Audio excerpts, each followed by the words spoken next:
जय हिंद दोस्तों। इजराइल ने Iran supreme leader Ayatollah Ali Khamenei के ऊपर बहुत बड़ा एक्शन लिया है। ईरान इजराइल कॉन्फ्लिक्ट के बीच में एक नया मोड़ सामने आ गया है। जो बड़ी खबर सामने आई है वो मैं आपको बताऊंगा इस वीडियो में। लेकिन ईरान इजराइल कॉन्फ्लिक्ट का मेन मुद्दा ये है परमाणु, और परमाणु पर खुल करके बातचीत नहीं करना चाहता ईरान, और यही सारी मुसीबत का जड़ है। अभी खबर क्या आई है कि ईरान ने ट्रंप को साफ तौर पे मना कर दिया है कि परमाणु पर अब कोई बातचीत नहीं होगी, किसी भी तरीके की कोई भी वार्तालाप नहीं करेंगे। अमेरिका को ऐसा लगता है कि अगर खामेनेई से बैठ करके बातचीत कर लिया जाए, क्योंकि सारी मुसीबत का जड़ यही है, और अगर इसी से बातचीत हो जाए तो मसला बहुत मुश्किल नहीं होगा, सॉल्व हो जाएगा। लेकिन खामेनेई ये क्लियर कर रहे हैं कि मुझे बात ही नहीं करना है, परमाणु को लेकर के अब कोई बातचीत नहीं होगी। ट्रंप ने मनाने की कोशिश करी, लेकिन ये सारा धरा का धरा रह गया, बात नहीं मान रहे हैं खामेनेई, और इसीलिए इजराइल ने सख्त एक्शन ले लिया है ईरान के ऊपर, खामेनेई के ऊपर। आपको बता दें कि ट्रंप ने सबसे पहले तो ये स्टेटमेंट दिया कि ईरान कमजोर है, अगर खामेनेई जिंदा है तो ये उनकी उम्र को देखते हुए जिंदा है।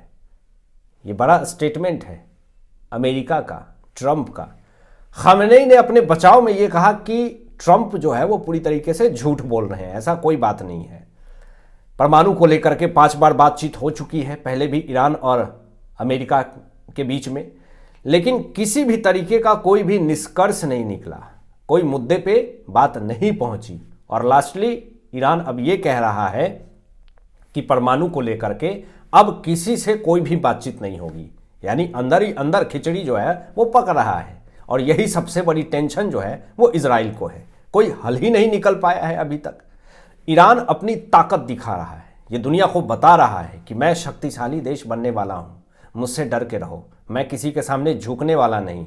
लेकिन इजराइल को ये बात बहुत अच्छे से पता है कि जिस दिन ईरान न्यूक्लियर बना लेगा उस दिन यहूदियों को खत्म करने की धमकी अयातुल्ला अली खामेनेई ने दी थी। अगर न्यूक्लियर पावर बन जाता है ईरान तो फिर यहूदियों का क्या होगा, ये सबसे बड़ा सवाल है। और इसी टेंशन में नेतन्याहू एक बड़ा कदम उठाने वाले हैं, जिससे कि खामेनेई की नींद जो है वो उड़ गई है और ये बंकर में ही अभी तक छिपे हुए हैं। अमेरिका दबाव डालने की कोशिश कर रहा है ईरान के अंदर, लेकिन दबाव डालने के बाद भी कुछ नहीं हो रहा। सारा इनका एजेंडा फेल हो जा रहा है अमेरिका का। ईरान ने बात ही बंद कर दिया, अब कोई बात नहीं करेंगे इस मामले में। ट्रंप की चाल अब कोई काम नहीं आ रही है। अब यहां पे बड़ी खबर दोस्तों सामने आती है कि नेतन्याहू जो है वो ट्रंप से मिलेंगे, ये बड़ी खबर सामने आ रही है। जैसे ही परमाणु को लेकर के खामेनेई ने बात करने से मना कर दी, अब सीधा मुलाकात होगी और बातचीत होगी, और क्या करना है आगे नेतन्याहू ये तय करेंगे। और ट्रंप से मुलाकात करने के बाद ये एक मुद्दा तो है दोस्तों। उसके बाद ट्रंप से मुलाकात करने का यह भी एक मसला हो सकता है कि गाजा योजना का अगला चरण है। हमास किस तरीके से ठुकाई चल रही है गाजा के अंदर, और हमास को कौन समर्थन दे रहा है, ईरान, उसको फंडिंग कौन कर रहा है, लेबनान को, हिजबुल्ला को, हमास को, खामेनेई, और इस पर एक्शन कौन लेगा, इजराइल। तो गाजा के अंदर जो तबाही मची है, तो जितने सारे हमास आतंकी हैं वो ईरान से जाकर के मदद मांग रहे हैं कि मेरी मदद करो, मुझे बचा लो। 2 साल से लड़ाई चल रही है गाजा में, और ट्रंप शांति की बात कर रहे हैं, और पिछले दिनों सीज फायर की भी बात हुई थी, लेकिन उसके बाद भी ठुकाई चली। बातचीत अभी भी चल रही है। अब इस बीच में जो बड़ी खबर सामने आती है, उसके बाद से ईरान पूरी तरीके से हिल चुका है। ईरान के अंदर तबाही मच गई है। एक ऐसा एक्शन लिया है, एक ऐसी कार्रवाई करी है इजराइल ने, ये उम्मीद नहीं थी ईरान को कि ऐसा भी कार्रवाई हो सकता है। ईरान इजराइल कॉन्फ्लिक्ट अब और ज्यादा बढ़ चुका है दोस्तों, तेजी से बढ़ चुका है, क्योंकि परमाणु को लेकर के जो ऐलान कर दिया कि हम बात नहीं करेंगे, उसके बाद लड़ाई और तेज हो गई है। मिसाइल और साइबर हमला हुआ है, 12 दिन से झगड़ा चल रहा है। ईरान ने जवाबी हमले भी किए, हाइफा और मोसाद पर हमला किया गया है दोस्तों, इजराइल के अंदर हमला किया गया है। और इसी कार्रवाई को लेकर के नेतन्याहू ट्रंप से मुलाकात कर रहे हैं, और अगली रणनीति क्या होगी ये किसी को पता नहीं है।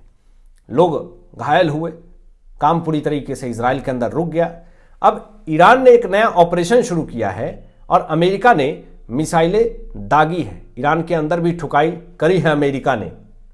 यानी ईरान ने अपनी सुरक्षा और तेजी से बढ़ा दी है। खामेनेई को और ज़्यादा टेंशन हो चुका है अपनी ज़िंदगी को लेकर के, वो और ज़्यादा चिंतित हैं। बंकर को और ज़्यादा मजबूत बनाने की मांग कर रहे हैं कि अब बंकर इतना कमज़ोर होगा तो काम नहीं चलेगा, क्योंकि इजराइल भी ठोक रहा है ईरान के अंदर, अमेरिका भी ठोक रहा है ईरान के अंदर। तो इसी मुसीबत से घिरे हुए हैं अयातुल्ला अली खामेनेई।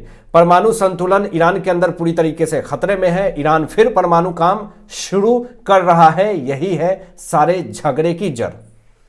इजराइल ने हमला करने की धमकी पहले भी दी थी और अब तो शुरू ही कर दी है। यूरोपीय देशों ने चिंता पूरी तरीके से जताई है। परमाणु ठिकानों पर पहले भी हमले हुए थे और उसके बाद अब और हमले हो रहे हैं ईरान के अंदर। ईरान में धुआं और धमाका जो है वो चारों तरफ दिख रहा है। ईरान में जो वहाँ की जनता है वो सड़कों पे निकल करके भाग रही है, अपनी ज़िंदगी बचा रही है। डर है कि ईरान के अंदर भी गाजा वाली स्थिति ना हो जाए, हमारी भी स्थिति हमास जैसी ना हो जाए। इजराइल को अब यहाँ पे खतरा भी महसूस हो रहा है कि ईरान कभी भी अटैक कर सकता है इजराइल के अंदर। और यही अमेरिका ने भी चेतावनी दे दी है कि आने वाले समय में ईरान के अंदर जो तबाही करेंगे वो नहीं सह पाएगा ईरान। परमाणु संतुलन पूरी तरीके से बिगड़ चुका है ईरान के अंदर और यहाँ पे इजराइल ने एक बड़ा ऐलान कर दिया है कि अगले साल यानी 2026 में बड़ा हमला हो सकता है ईरान के अंदर। ये चेतावनी दे दी है, ये ऐलान कर दिया है, ये सख्त एक्शन ले लिया है इजराइल ने। अब इससे ईरान में और तनाव तेजी से बढ़ गया है। अमेरिका अभी कोई कदम नहीं उठाएगा, इसलिए नहीं उठाएगा कि अमेरिका अभी जो है वो रसिया यूक्रेन कॉन्फ्लिक्ट के बीच में है और इधर भारत से भी रिश्ते खराब हो चुके हैं और उसकी सबसे बड़ी खामियाजा ट्रंप को भुगतनी पड़ रही है। अगर भारत से रिश्ते खराब हुए अमेरिका का तो इसमें सबसे बड़ा अगर गुनहगार है तो वो है ट्रंप। तो इसलिए अब अमेरिका जो है वो ईरान और इजराइल कॉन्फ्लिक्ट में बीच में नहीं घुसेगा। और गाजा में फिलहाल अभी निर्माण चल रहा है कि जिस तरीके से तबाही इजराइल ने मचाई है गाजा के अंदर, तो वहाँ पर स्थिति थोड़ा थोड़ा ठीक होता है तो हमास बीच में आ जाता है। ईरान फिर से फंडिंग करने लगता है हमास को। तो इसीलिए गाजा में अगर निर्माण काम चलता भी है तो वो पूरी तरीके से ख़त्म हो जाता है क्योंकि ईरान बीच में आ जा रहा है। अब यहाँ पे देखिए तेहरान में हालत पूरी तरीके से बिगड़ रहे हैं।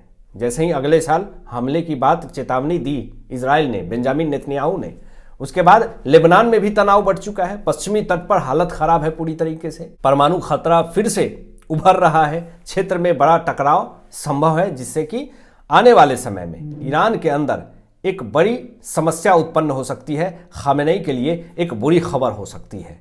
हालांकि आपकी क्या सोच है इन तमाम विषयों पे अपनी विचार व्यक्त कीजिएगा और मिलते हैं लेटेस्ट ब्रेकिंग एनालिसिस के बाद। तब तक अपना ध्यान रखें, ख्याल रखें। सत्यमेव जयते। जय हिंद।